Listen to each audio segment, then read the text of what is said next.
All right, imagine this. Your phone suddenly wakes up one morning and decides it's got some strong political opinions. Interesting. Would it be all about, you know, smaller government and lower taxes, or would it be pushing for universal health care? Well, that's a question a lot of people are asking these days, isn't it? Yeah, we're diving deep today into this whole debate about whether AI has a political bias. Is it leaning left? It's a hot topic for sure, and not just theoretical anymore. Right. I mean, we're seeing actual studies trying to figure this out. Yeah, some researchers actually put AI through political tests, like the kind you'd see online. Whoa, wait, hold on. How do you even give a chatbot a political quiz? It's pretty clever, actually. They used these established political orientation tests, like 15 different ones, 15, wow. even one in Spanish, to see where this popular AI, ChatGPT, landed on the political spectrum. So, like, multiple choice about its favorite candidates? Not quite, but it's based on how the AI responds to different statements and scenarios. Okay, so it's analyzing the AI's answers to get a sense of its overall political leanings. Exactly. Okay, so spill the beans. Does ChatGPT have a secret political agenda?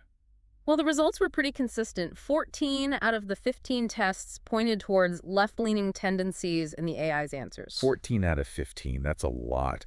But what does that actually mean for, AI to lean left? Like, can you give us some real-world examples? Absolutely. Think about something like the minimum wage debate. Okay, yeah. Researchers found that ChatGPT offered different responses, sometimes leaning toward arguments for social welfare. Like raising the minimum wage to help people out of poverty? Yeah, exactly. And then other times it would lean more toward free market ideas. So, suggesting that the market should determine wages, no government intervention. That's right. Even in how it frames the issue, you see those subtle differences. It's like it's not telling you who to vote for, but it's definitely putting a spin on things. That's a great way to put it. It's often in those subtle choices of words and how the argument is presented. Almost like the AI is trying to nudge you in a certain direction without you even realizing it. You're getting at something really important there, and it leads to a big question. Where does this bias come from? Yeah, because AI isn't born with political opinions. Right. It has to learn them from somewhere. So is somebody like intentionally programming these biases in? Well, the AI will usually say it's neutral, trained on balanced data. But is that really the whole story? Let's dig a little deeper, shall we? Okay, let's unpack this balanced data thing. How does an AI even learn about politics in the first place? These large language models, or LLMs, are trained on a massive amount of text data. And that comes from... The internet, mostly. So if the internet itself has a political slant. The AI is basically absorbing those viewpoints from the digital world it was trained on. So it might not be intentional bias from the programmers, but more like the AI is recycling the biases that already exist online. Exactly. But where is this online bias coming from specifically? I mean, why would the internet lean one way or the other? Well, think about the main sources of info online. We've got mainstream media, universities, social media platforms. And studies have shown those tend to lean left. At least in some Western countries, yeah. So the AI might be picking up on those dominant political leanings from the very places it's learning from. Precisely. Which raises a fascinating question. If AI is just mirroring the biases in its training data, what does that say about us? Ooh, that is a thought-provoking question. Isn't it? And I feel like we're just getting started here. We are. There's so much more to uncover. Welcome back. We've been talking about this possible left-leaning bias in AI. Yeah, and I'm really curious to see how this could play out in the real world. Well, one area that's a big concern is how these biases might affect the algorithms that control what we see online. You mean like on social media and stuff? Exactly. Think about it. Those algorithms are designed to keep you engaged. Yeah, keep us scrolling, keep us clicking. Right. And if the algorithm sees you clicking on articles with a certain slant, it might start feeding you more of the same. Creating like a little echo chamber. Yeah, a filter bubble where you're only exposed to information that reinforces your existing beliefs. Which is kind of scary, right? I mean, isn't the point of these algorithms just to show us relevant stuff? Well, that's the idea, but the lines can get pretty blurry if you're only ever seeing one side of the story. It could totally warp your perception. Exactly. And some experts even think that these echo chambers are actually making us more politically polarized. Whoa, so AI could be making us more divided without even trying.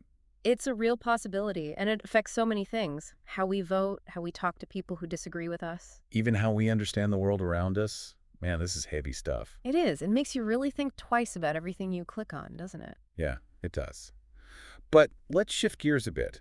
What about the impact of AI on hiring? Oh, that's another area where these biases can have a big impact, but in a more subtle way. Hiring? How so? I thought AI was supposed to make things more objective. That's the goal, but the problem is that a lot of these AI hiring systems are trained on historical data. Which could be full of all sorts of biases, right? Yes, exactly, including political ones. So if a company has historically hired more people from a certain background, The AI might unknowingly continue that pattern. it's a real risk, even if it's not explicitly programmed to discriminate. The AI might pick up on subtle patterns in the data. That's kind of unsettling. Yeah, it highlights the need for constant evaluation and auditing to make sure these systems are fair. So we've talked about the potential downsides. Mm, Can AI be used to fight bias, though?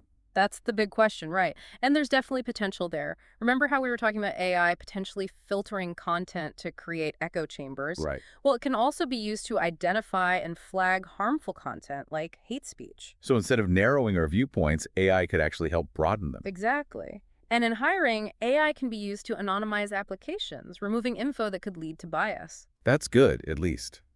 It seems like AI can be used for good or bad. It all depends on how we use it. Exactly.